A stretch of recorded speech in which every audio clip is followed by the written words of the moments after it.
I remember that special day I first caught sight of the people I call my family. Seeing the smiles on their faces, I felt pure happiness. As years passed by, my life had been perfect. My parents sent me to the best school in the region, while my brothers worked hard on behalf of me. All my years, I was showered with love and care, until my 17th year of existence came along. I'm home! Son! Hi, son! So, how was another day in school? Oh, it's fine. Where's my brothers and sisters? Don't worry about them. They're just out in the field. You know, the usual. Oh, may I help with something? Don't think about it too much, son. Just do your assigned task at school. You sure? Yeah. You say so. I can't believe this, man. Joseph's home. So, He and father talked. And you won't believe what he said. What is it, Asher? So, come. So, Joseph just got home. Okay? And father hugged him. Joseph asked where we were. And father said, we're like working the usual, like what we do, you know, like work. so unfair. That hypocrites. We'll get him next time. Why not now? Won't get away. Hey! Wait. The time I visualized my first dream, it felt so weird, yet surreal.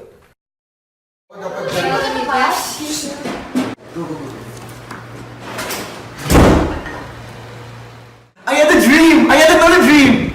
Is this another one of your stupid dreams where you magically end up being on the top? You know, like the last one. Yes, but this time it's different. It was one with the stars. 11 grains surrounded me as I soared high, and as I looked down, I saw them bowing down to me. Now, the new dream I had wasn't entirely different. 11 stars were bowing down, together with the sun and the moon. I was so excited that I had to tell it to my family. But sadly, they weren't as enthusiastic as I was. Oh well. Hey, Nat. Do you think that dreams really come true? No, don't be ridiculous. Do you believe that dreams serve as a sign? Not necessarily. I mean, I've dreamt about it twice already. I think it means something. Joseph, get your head out of the clouds. They're just dreams. Not in a million years that we will beg at your feet. Stop acting so childish.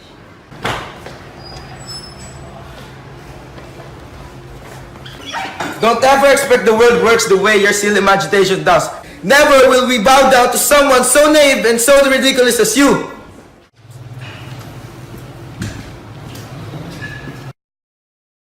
Know what? Someone has to knock some sense into that worthless brother we have. Okay, so, do you have any plans? How do we get rid of him? We have to make sure we don't get caught though. I have a plan. Tell us. Here's what I've been thinking about. Okay.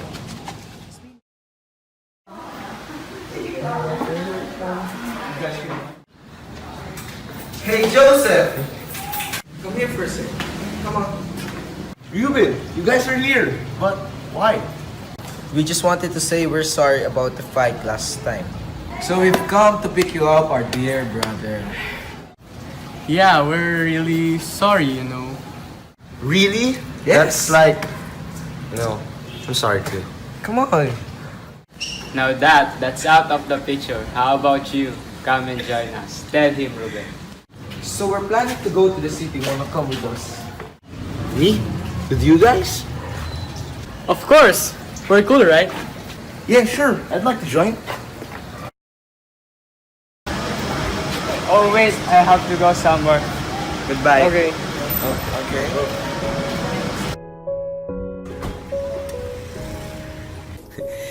It was a first for me to go on a trip with any of my siblings.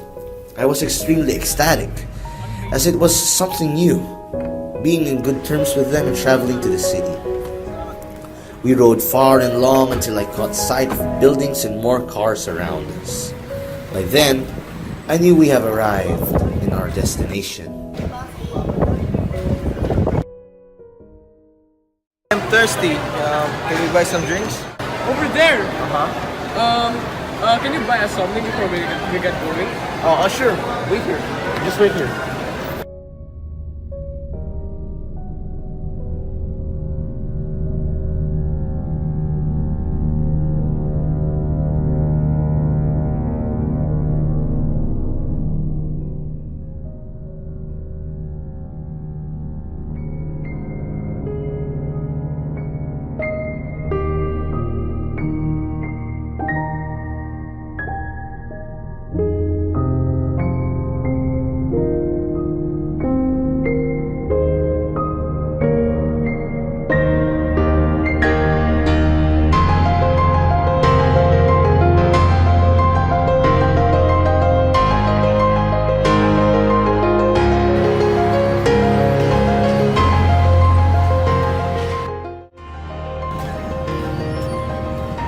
When I turned around, my brothers were nowhere in sight.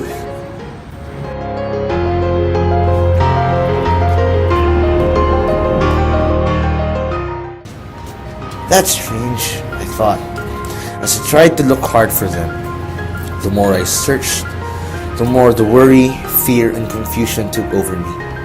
I wandered around aimlessly, walking unfamiliar streets, lost and alone. How will I return home? How will I live? I was starting to lose hope until I saw a sign.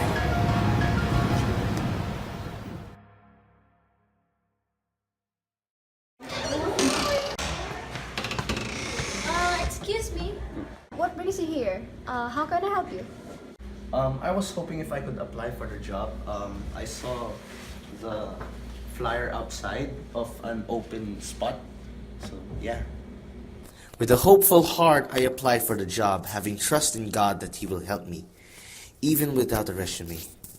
By His grace, I was accepted and I was beyond happy. I knew I had enough knowledge about what I was putting myself into. But then again, I don't exactly have any experience related to it. Nevertheless, I got the job and was glad to be accepted. To be honest, I was truly surprised that the employers recruited me despite being lacking. This gave me enough motivation to work and offer my absolute service to those around me. In return for this opportunity, I strive to be the best that I can be, not for others, nor for myself, but for God. One day, my hard work paid off as I was called by the CEO.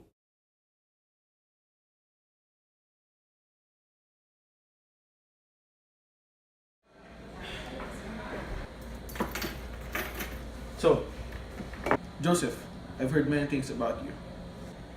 Yes, sir. I must say, I'm impressed by your performance. So, I'll be frank. I'm promoting you to assistant manager. Sir? Sir, I'm honored, sir. Thank you, sir. I promise, sir, to never fail your expectations. Sir. Yes, sir. All was good until...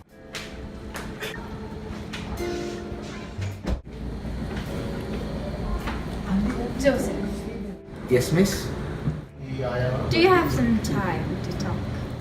Is there a problem, miss? No.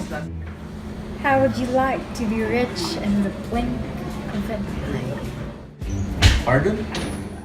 You know how powerful I am, right?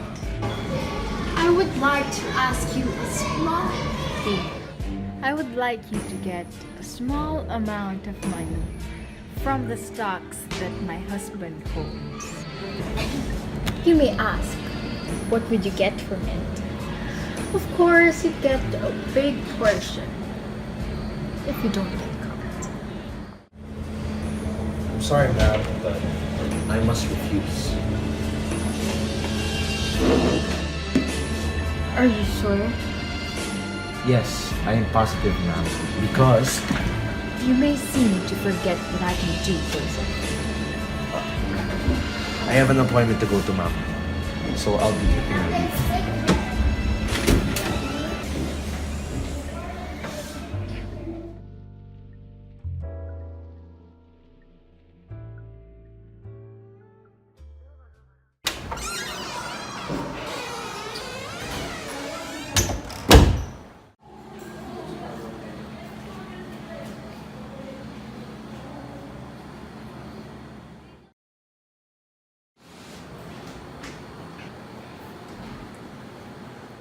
Sir, what did you call me for, sir? You tell me, Joseph. My wife told me that you stole money from our stocks and planned to frame her for it. Is that true? You seem to be mistaken, sir. But we have evidence. Money is actually missing. And all signs point to you. I'm sorry, Joseph, but you can't save yourself. You're fired. I understand, sir.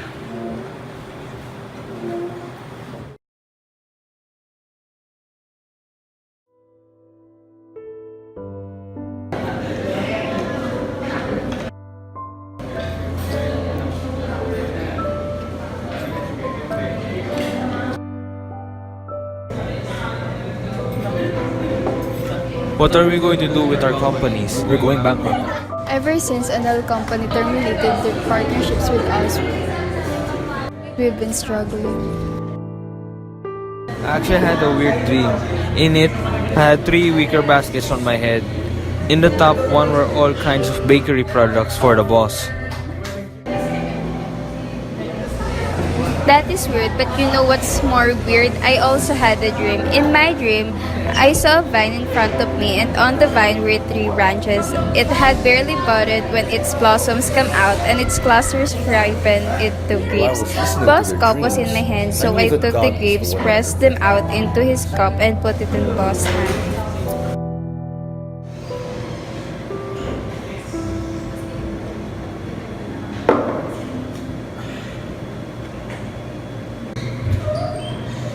Sorry to interrupt, but I think I can help you guys.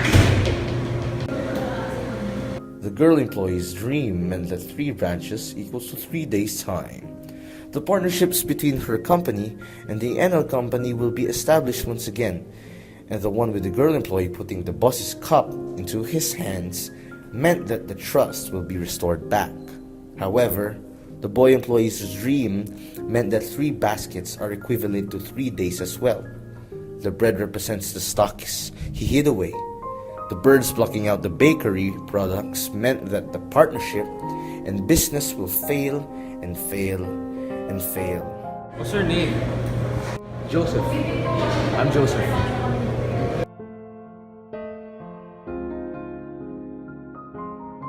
It's good to be back in business with you and your company, Rose. It's enlightening to work with you again, sir.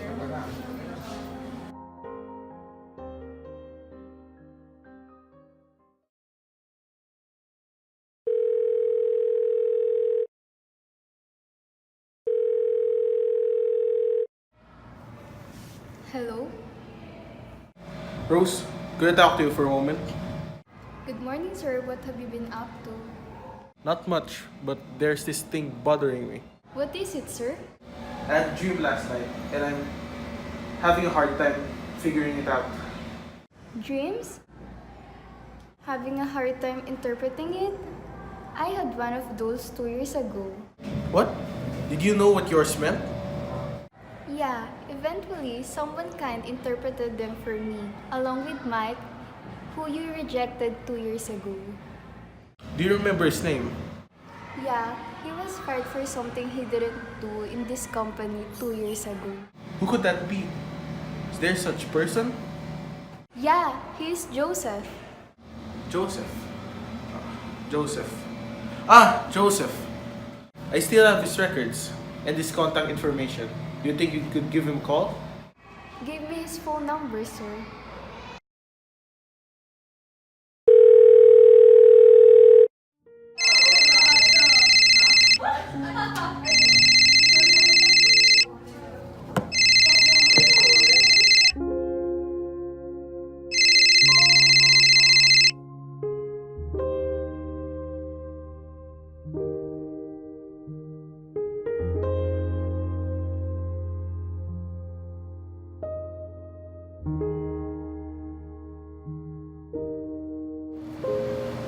Sir, you called, sir? Yes, Joseph. Something has been bothering me these past days and someone recommended you. I had a dream that I couldn't understand. And I assume you could give me an answer to it. Is that so, sir? May you tell me about this dream? He told me that in his dream, he was standing by a river. When out of the river, there came 7 cows, sleek and fat, and they grazed among the reeds. After them, 7 other cows, ugly and gaunt, came up and stood beside the other cows. And the ugly cows ate up the 7 sleek, fat cows. He also added that there was a second dream. He fell asleep again and saw 7 heads of grain, healthy and good, were growing on a single stalk. After them, 7 other heads of grain sprouted, thin and scorched by the east wind. The thin heads of grain swallowed up the 7 healthy, full heads. I see. Sir, I have come up to an answer. The dream itself is somewhat very simple and easy to understand. So, there are 7 fat cows and 7 thin cows, right, sir? I believe this 7 fat cows is actually 7 major projects these following years that will be very successful, while the 17 thin cows are branches that are doomed to fail and to fall to bankruptcy. The same goes with the 7 corn heads and the 7 weeds. They represent, exactly what I just said a while ago. So, sir, I really think that you should prepare for this catastrophe.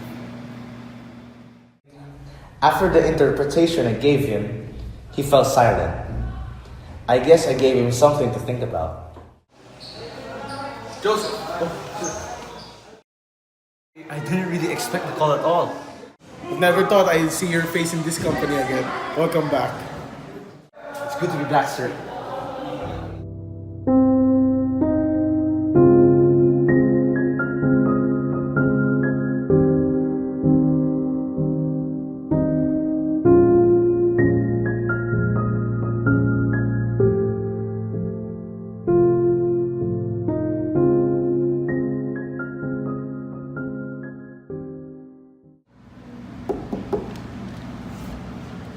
Morning, sir.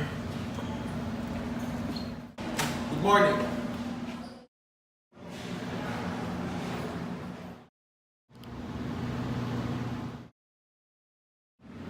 Have a seat. Sure. So what seems to be the problem? Our business is on the verge of bankruptcy. And our father suggested that we come here to ask for help. So by help, you mean money? Exactly. To cut it short, we are more than willing to lend $100,000 without complications. Wow, I'm very thankful. Thank you so much. But when do we have to pay it back? Don't worry, I've got it covered. Gail, Asher, Ruben. Joseph! You remember us. Of course. How could I forget my own siblings? Okay, seems like everything has been settled. You're dismissed. Sir. Thank you. Thank Sir. you.